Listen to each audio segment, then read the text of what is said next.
حضرت عثمان غنی رضی اللہ تعالیٰ عنہ کے آزاد کردہ غلام ہیں جن کا نام ہے حضرت ہانی۔ وہ فرماتے ہیں کہ ہم دیکھتے تھے حضرت سیدنا عثمان غنی رضی اللہ تعالیٰ عنہ،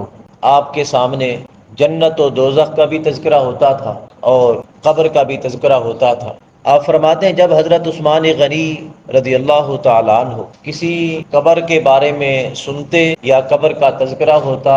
یا کبھی گستان سے گزرتے، کسی قبر سے گزرتے، تو آپ اتنا روتے کہ آپ کی داڑھی مبارک آنسوؤں سے تر ہو جاتی۔ آپ سے سوال کیا گیا کہ حضور آپ اتنا روتے ہیں، حالانکہ جب آپ کے سامنے جنت اور دوزخ کا تذکرہ ہوتا ہے اتنا زیادہ نہیں روتے، آپ اتنا خوف نہیں کھاتے جتنا کہ قبر کے ذکر سے یا قبر کو دیکھ کر روتے ہیں۔ حضرت عثمان غنی رضی اللہ تعالیٰ عنہ فرمانے لگے، لوگوں، میں نے تاجدار کائنات صلی اللہ تعالیٰ علیہ وسلم کو فرماتے ہوئے سنا ہے، آقا نے فرمایا واللہ، اللہ کی قسم، ما رأیت منظرا قط الا والقبر افظع منہ۔ آقا نے فرمایا میں نے جتنے بھی آخرت کی منازل دیکھی ہیں ان تمام منازل میں سے سب سے زیادہ مشکل ترین منزل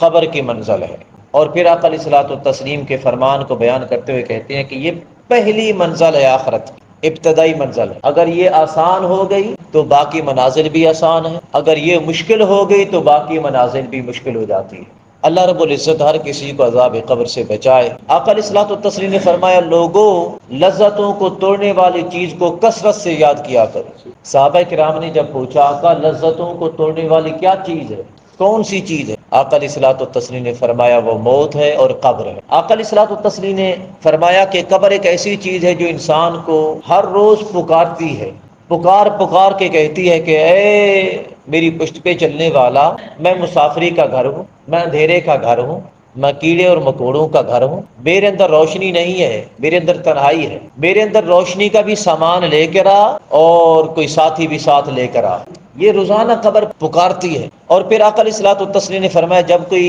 بندہ مومن اس جہان فانی سے رخصت ہوتا ہے، اچھے اعمال کرنے والا، نیک کام کرنے والا، اچھے کردار والا، جب جہان فانی سے رخصت ہوتا ہے، اس کو قبر میں اتارا جاتا ہے تو قبر کی مٹی اس کو خوش آمدید کہتی ہے، مرحبا کہتی ہے، اور ساتھ ہی پکارتی ہے اے میرے اندر آنے والے، تجھے خوش آمدید ہو، جب تو میرے پشت پر چلتا تھا تو سب سے زیادہ تو مجھے محبوب تھا، سب سے زیادہ تو مجھے پسند تھا، اب تو میرے اندر آ گیا ہے، اب تو میرا برتاؤ دیکھے گا۔ آقا علیہ الصلوۃ والتسلیم نے فرمایا پھر قبر اس کے ساتھ برتاؤ ایسا کرتے کہ تا حد نگاہ وسیع ہو جاتی، تا حد نگاہ، وہ جہاں جہاں تک دیکھتا ہے اسے وسعت ہی وسعت نظر آتی۔ اور پھر آقا علیہ الصلوۃ والتسلیم نے فرمایا جب بندہ کافر یا فاجر بندہ، گنہگار بندہ اس جہان فانی سے رخصت ہوتا ہے تو قبر اس کو پکار کے کہتی ہے اے میری پشت پر غلاظت پھیلانے والا، اے میری پشت پر گندگی کرنے والا، اے میری پشت پر نافرمانیاں کرنے والا، اب تو میرے اندر آ گیا ہے، اب میرا برتاؤ بھی دیکھے گا۔ صحابہ کرام فرماتے ہیں آقا علیہ الصلوۃ والتسلیم نے ہاتھوں کی انگلیاں ایک دوسرے میں ڈالی، ہاتھوں کی انگلیاں ایک دوسرے میں ڈال کے آقا نے فرمایا پھر قبر اس طرح اس پر مل جاتی ہے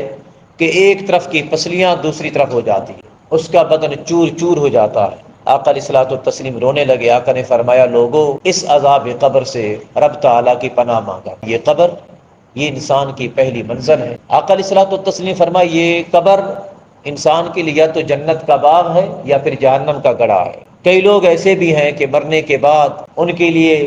جب وہ قبر میں جاتے ہیں تو جنت کی کھڑکیاں کھول دی جاتی ہیں، جنت کے دروازے کھول دیے جاتے ہیں، ان کے قبر پر جنت کی خوشبوؤں کے ہبکار ہوتے ہیں۔ اور کئی قبریں ایسی بھی ہیں کہ جن کی طرف جہنم کی کھڑکی، جہنم کا دروازہ کھول دیا جاتا ہے، ان پر جہنم کی آگ کی لو آتی رہتی، سموم جسے کہتے ہیں عربی، وہ گرم لو، گرم ہوا آتی رہتی ہے،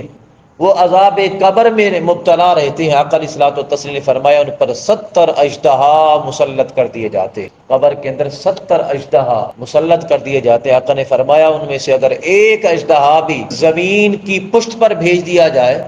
اگر پھونکار مار دے، اپنی پھونک مار دے زمین پر، تو آقا علیہ الصلوۃ والتسلیم نے فرمایا زمین کبھی سبزہ نہیں ہو جائے گی۔ یارو اتنے بڑے اژدہا اور خطرناک چیزیں جب ہمارے جسم پر، ہمارے لیے اور ہمارے لیے جب مسلط کر دیے جائیں گے قبر کے اندر، تو ہمارے جسم پر جب یہ عذاب مسلط کر دیا جائے گا تو پھر ہمارا عالم کیا ہوگا؟ تو ہر وقت قبر کو یاد کیا کرو، قبر کو یاد کیا کرو، قبر کو یاد کیا کرو۔ حضرت امام غزالی رحمۃ اللہ تعالی علیہ فرماتے ہیں قبر کو اس طریقے سے یاد کرو کہ اور کسی شے کی یاد نہ ہو۔ جب قبر کو یاد کرو تو خاصاً قبر کا ہی خیال ہو ذہن کے اندر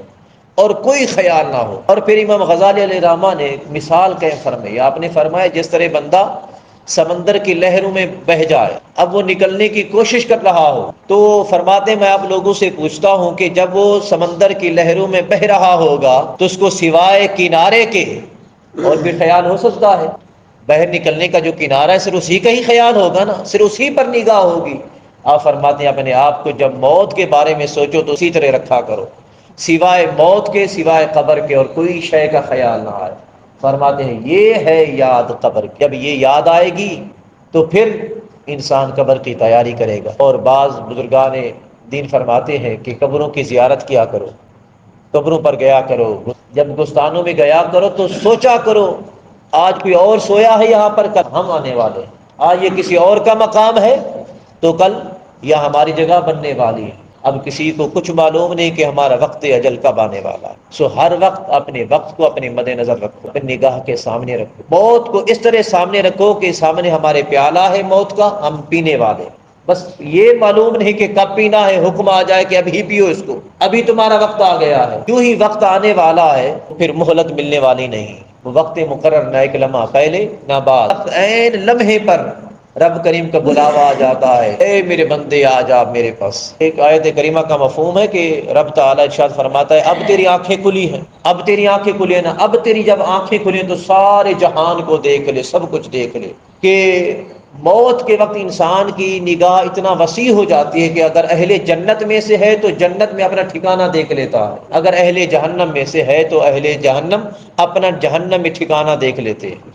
اتنا نگاہ وسیع ہو جاتی ہے۔ اور پھر جو اہل جنت ہوتے ہیں وہ خوش ہوتے ہیں اور اہل جہنم روتے ہیں، چیختے ہیں، چلاتے ہیں۔ اور جب موت کا وقت آتا ہے تو اہل جنت کے لیے جنت اور رحمت کے فرشتے ارد گرد جمع ہو جاتے ہیں تو بندہ خوش ہو جاتا ہے۔ اور گنہگار کافر لوگوں کی جب موت کا وقت آتا ہے تو جہنم کے فرشتے اپنی شکلیں ایسی بگاڑ کے آتے ہیں کہ دیکھتے ہی وہ رونے لگتا ہے، اس کو پتہ چل جاتا ہے میرا ٹھکانہ جہنم ہے۔ دعا ہے کہ رب کریم جہنم اور جہنم کے عذاب، آخرت کے جتنی بھی منازل ہیں، ہمیں ان سے اور ان کے عذاب سے بچا کے رکھے۔